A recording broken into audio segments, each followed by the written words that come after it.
suggestions and type them in and say, hey, I need you to do this, or Right. we need to be on Obama about these brothers and sisters. 1 million of us, 2 million of us, Yeah. American citizens languishing in the penitentiaries, most of them black and brown. So we got a lot of work to do, and we got to help the brother do it. Yes, sir. And we'll get into a lot of those policy issues, God willing, a little later. But I want to get back to the inauguration, just in asking questions about that in particular, because, of course, the inauguration was on January 20th. It was a day after the celebration of Martin Luther King's birthday. And undoubtedly, there's always comparisons. You see it on T-shirts with Barack and Dr. King together. And the question is asked, have we achieved the dream? And so I want to pose that question to you. Have we achieved the dream that Dr. Martin Luther King articulated so very well so many years ago? Absolutely not. Because the original March on Washington was for freedom and jobs. Now, one brother got a very important job. That's one brother. He became president of the United States. And that's part of the dream. Mm-hmm. That's part of the dream, that we be sitting in the seat of power and we run this world. And that we run this planet. Because a mindset for the last 6,000 years been running this planet, and then ran this planet into the ground on every level. So now we need a new thought to have a rebirth on the planet. And that represents that. But until the average black man has freedom and jobs, that's what the original theme of the March on Washington was about. And Martin Luther King's speech was called American Government Wrote Us a Check, and it's marked insufficient funds. Right. So Barack Obama becoming president is a down payment on that, but it's not the fulfillment of the dream. The dream was for equality, freedom, justice, and equality, just like the Honorable Elijah Muhammad taught. Right. And we are a long way from that, because right around the inauguration, what happened in Oakland, California? Absolutely. Brother Oscar Grant, a father, a brother that went to work every day, by all accounts was a good brother, got shot while he was laying face down on the ground in handcuffs, under control. All right? And now the police is saying that he thought he was reaching for the taser instead of the gun. So until stuff like that stop happening, no, the dream is not fulfilled. And I resent the fact that a lot of Caucasian Americans out there are saying, well, we're living in a post-racial society because a lot of white people voted for a black man. That means white people ain't prejudiced no more. That is not what that means.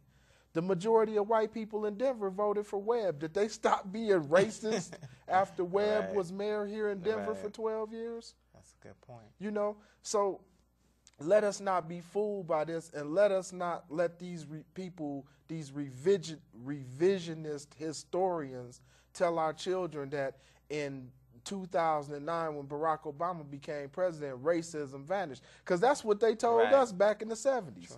They said, Martin Luther King, we passed the civil rights legislation, and we desegregated and everything, and so you should stop complaining. But racism didn't end. Right. It just took on another form, and we can't let that beast rise and take over us. And there's a political scientist in the paper who commented on that same question.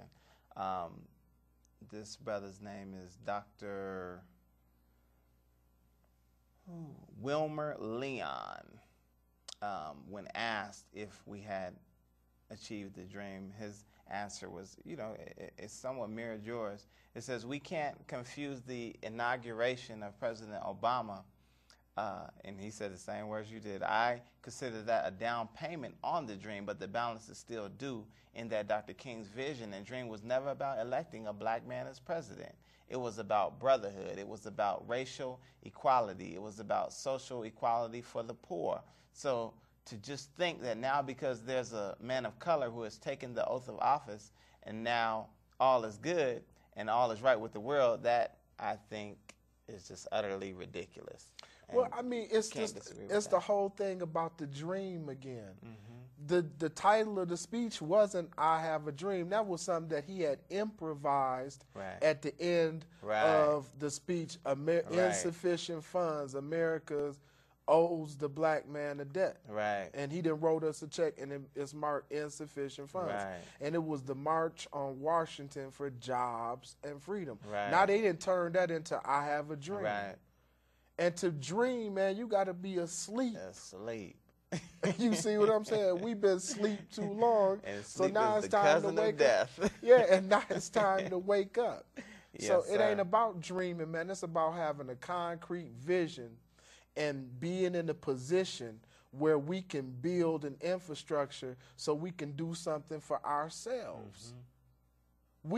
You know something? We need to start learning how to manufacture and our own clothes, grow our own food, educate our children, man, teach science so we learn how to build things.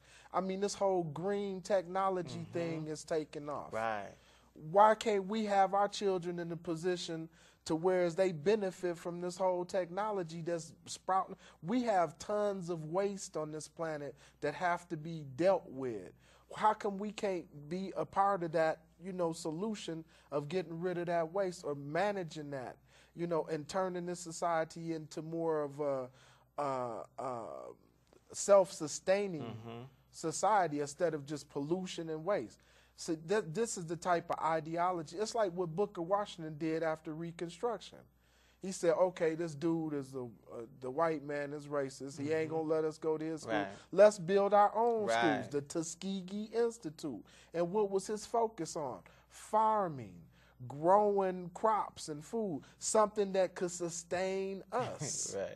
A lot of people look at Booker T. Washington and say, oh, he was an Uncle Tom, and because he said certain things. Like, he made a statement that the white man did us a favor by snatching us from Africa because he made us good Christians and gave us clothes to wear, and we wasn't naked in the jungles.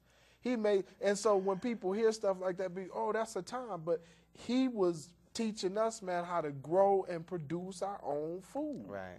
Stuff that a nation needs to know to be a nation. So now you see the American society is falling. You can't even eat peanut butter no more. Peanut butter, when I was a kid, was the most wholesome food that a person could eat.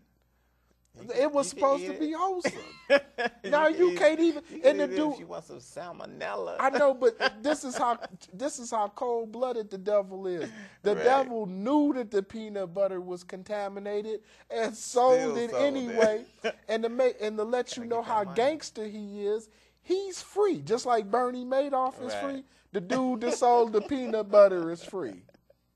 Now, if me and you went out and sold if me and you owned a grocery store and sold a rotten banana and somebody got sick, the city is going to come and close our store down, seize our assets, and me and your buddy be in jail if we knew we were selling contaminated meat. But this dude can sell peanut butter, and he's walking the street. That has to change. That mentality is dead. It's gone. So Barack Obama is a sign of that change. Yes, sir. Another thing that, and we've talked about this before on the show as well, is the amount of activism on the part of our youth. We saw black young people, brown young people, yellow young people, red and white young people go to the polls in record numbers during the inauguration, just watching the coverage. I mean, I've never seen that many black faces in D.C. For a political rally. I mean, it was just ridiculous. So we've got this huge level of black and young people political activism. My question for you is, does the solution for our people lie in this political activism? Yeah, I mean, it's a whole new thing, man. Barack Obama took every element of hip-hop culture with the texting, with the whole internet thing. He took that and incorporated it into his campaign. Who was thinking about text messaging for rallies and information? You get a text, hey, get up and vote today. Text, you need a ride, call this number to go vote today. That technology wasn't even available 4 years ago. So Barack, and that just goes to show you the genius of the black man. Just like, I mean, you take a black man, put him in sports with a basketball or a football, or you take him and put him in the arena of